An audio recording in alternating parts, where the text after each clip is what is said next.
Look, if I'd have paid for it, I probably would have gone and asked for my money back. But credit to the guys, we were under the pump. The Ipswich Jets completed 17 and 19 in the first half. Our guys were less than 50%. So to be actually only behind 14-4 at half time, was 14-0, 14-4, was a pretty exceptional defensive effort from our guys. So I can only commend them on that. We worked on a few things in the second half, and they actually attacked sort of where we needed to attack and played a bit more direct. And you got the result. 22-0 turnaround was probably indicative of these guys, and they really need to, they can play to their ability. Then we can get up somewhere around 70% completion rates. We're going to be dangerous. And what was this half-time speech? What was the turning point? I don't know. No, the guys just knew what they had to do. They knew they had to get out there, and I think we were just playing a bit too wide first half. We didn't sort of earn the right to sort of get ourselves in good ball. I don't think we had any cohesion in our halves. They needed to probably work a little bit closer together, but that's understandable. They've had one training run together. So nothing's ever going to be fully cohesive on your first game. We've got things to work on, and to the guys' credit, they did work on those from half time and got the result. And do you think that contributed to it a lot? Like with the Cowboys, you had a lot of changes with this week in particular. Oh, it's just the beginning of the season. You're always going to have, we have a couple of guys didn't train with us, but that's the nature of the beast. It doesn't matter. We're getting quality players back, so we all fit in, slot in. That's not an issue.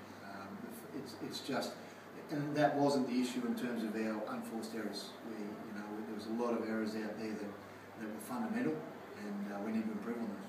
And Robert Louis is a bit quiet. What do you make of him? He's a half that's been thrown straight into a side and got to guide him around and sort of learn the characteristics of all the players. That's not easy, particularly as I asked him to be the dominant half. He still did a great job.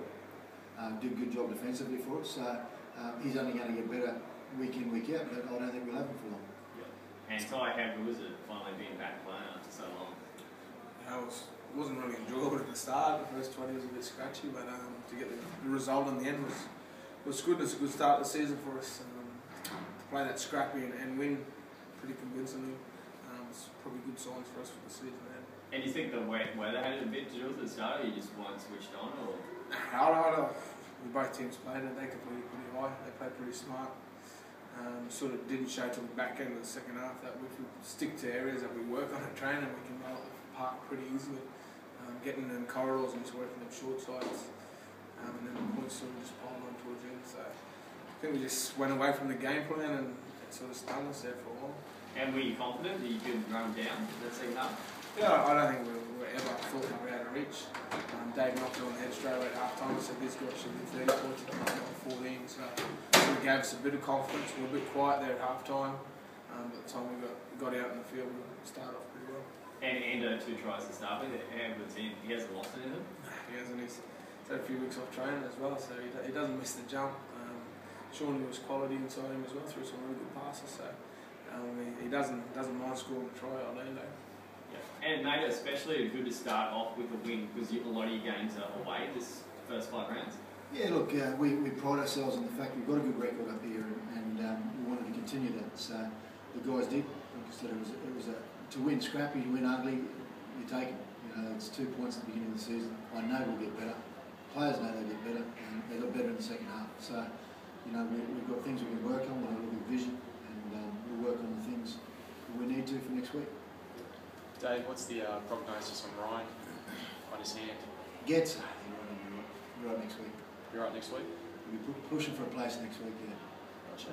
And Ty, you touched on it before, but do you think you respected the conditions out there in terms of it being breezy? There seemed to be like a lot of loose carries and a few almost panic passes, almost like you were playing catch-up footy in that first half. Yeah, in saying that, I don't think we respected the ball itself in general. Whether it's hot or cold, it doesn't really matter. We're just going to earn the right to get down the right end of the field. We hadn't trained like that all the off-season, and then we just brought it out there tonight. I don't know where it was. It was frustrating, but in saying that, we sort of roped it in the second half and went back to basics, which was positive. And injury-wise, mate, I just get out of it pretty unscathed? Or? Yeah, just a few bumps and bruises, and a few guys, some egos in terms of fundamental errors. That's something we pride ourselves on, something we need to be strong on. The core skills of our game we've got to execute on the best we possibly can, so that we have every opportunity to score and use our structure. So, Yeah, we'll work on that. No bumps and bruises. Plenty of bumps and bruises because they were physical tonight. I thought Ipswich really came and they rushed our line, but the guys coped well with that in the second half.